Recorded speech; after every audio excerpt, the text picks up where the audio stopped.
The WHO, the World Health Organization. So people been criticizing them. Now they're saying that, oh, when are you gonna say it? How come they're not confirming? They're not saying the word, they're not saying the P word. The P word. What's the P word? Pandemic.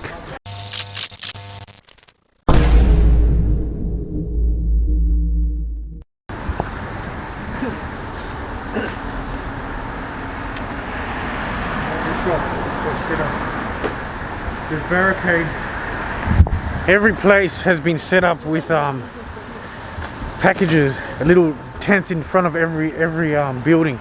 They kind of blocked it off where Quaidi and delivery guys can just put all their stuff.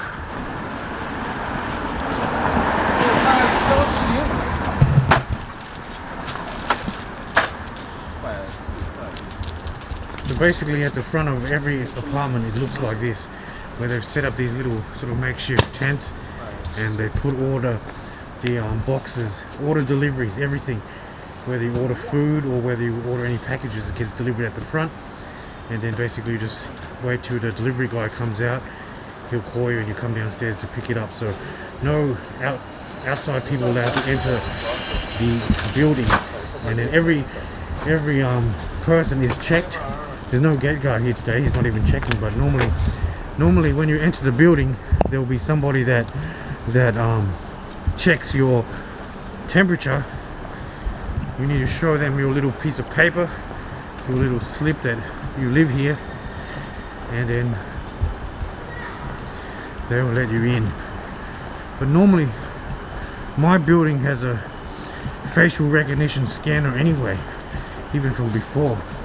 So we're just going to go the back way, and there'll be like some guy that scans you when you walk in, and they test you when you walk into the thing.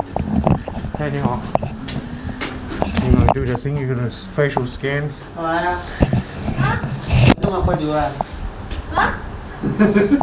Scans. Scanning. The WHO, the World Health Organization. So people been criticizing them. Now they're saying that, oh, when are you gonna say it? How come they're not confirming? They're not saying the word, they're not saying the P word. The P word. What's the P word? Pandemic. Pandemic. It's like once you said that word, pandemic, panic, pandemic, panic, pandemic.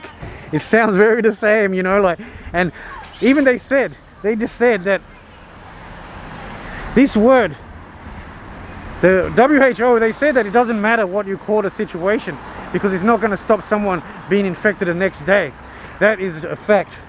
But the reality is that not only, it's not that it's not going to stop someone being infected, it's going to stop somebody from, it's going to stop the world from going crazy. Because once you hear these words, what do you think is going to happen? You can already see the spread is everywhere. They said now that the virus is already in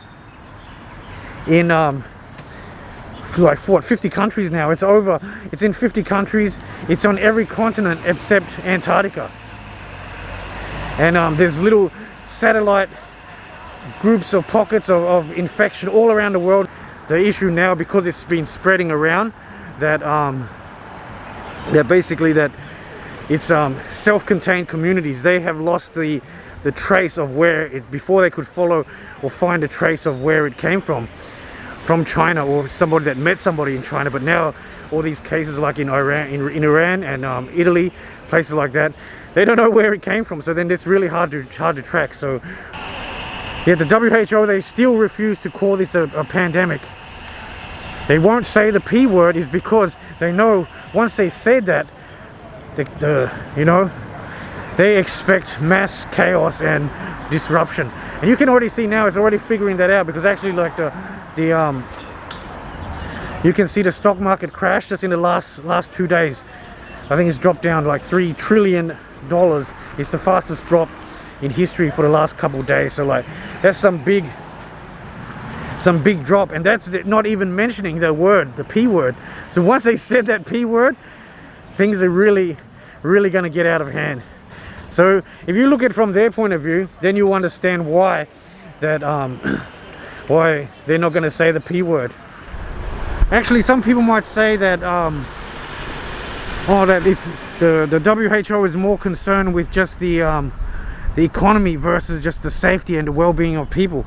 But this can be debated, because actually health and safety and economy, they kind of like linked together, because there's not many countries or not many places where you can be healthy and safe in a bad economy. So once the economy is affected, obviously everything goes downhill, isn't it? If the schools aren't open, if the shops don't have the food, if businesses are crashing down, it's just like physically impossible to maintain or uphold the balance in society. People will just go crazy. The government actually in China, the way it's set up, the socialist system, is kind of actually works better in a times of distress, or like this wartime situation, when the government can actually just call upon this like a mass quarantine or closing or controlling, and actually people listen to it. This sort of thing is quite like most people follow it, and most people sort of just agree, and they say, okay, everyone stayed inside. Not many. There might be a few cases where people actually argued about it or weren't happy about it, but most people sort of just accepted it and just sort of like followed the rules. But this is different now that it's in other countries. You're going to see like places like in the US or in Australia or in Europe, it's just physically impossible. People aren't going to stay inside, and they're going to just say. So it's actually going to be very interesting to see how people are going to react in this situation, because everybody was saying before China was really slow, or China wasn't doing enough in the early stage to stop the spread. But now we can see Wuhan 2.0 in Korea or Iran or Italy even.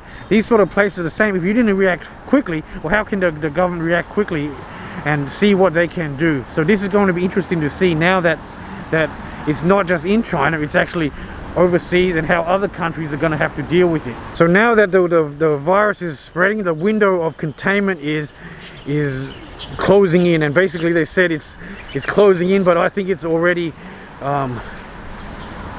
it's already nearly closed, because it's really hard to track people now. People were worried about, oh, there's only one case in Brazil, but it's not just one case in Brazil. It's actually the flight with all the people that was on the flight that hasn't been recorded yet, that hasn't shown their test back positive. You just found one guy that's positive, but there's actually within the next couple of weeks, it's going to be everywhere. So what I think about it now, what do I think?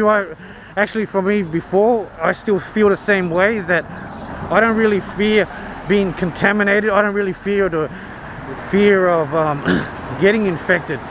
But what I can see, and what I think everybody is like, it's not the getting infected part, it's actually the fear of the coronavirus.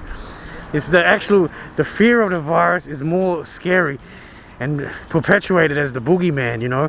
That thing is going to really have a big effect. So what I can see now is that like everything appears to getting better. The shops are coming out, you know, the shops are opening up, more people coming out, and I like to say that hopefully that it is actually on the rise, things are getting better. But then at any time we'll know, because actually on Monday the 2nd is actually when they said all the gyms were supposed to open back up and everything. So let's see if they said that it's going to open or not. The schools, I heard they haven't really announced yet, but the schools possibly do push back again into April. So what, like we said, all this information is just going to be like time released. It's like on a drip feed, where you just piece by piece, you're just receiving information at a time, and then it can be reset any time. So in the end, you shouldn't really be worrying about why that, or if that the system has not been telling us the truth, or telling us all the numbers, because reality, for 100% sure that it's not true. So that's why I'm saying this now, is like actually in a good way, is actually you should be thanking in this way that the lockdown in China, it's kind of like delayed the spread. It kind of give the rest of the world a chance to sort of like prepare. Every day they don't say the P word, is actually giving you more time to prepare. It's buying you another day. So it's not a matter of if it's coming to your neighborhood, it's when. Coronavirus, aka the CV, aka the COVID-19, aka the Kung Flu, is coming to a neighborhood near you. Get ready.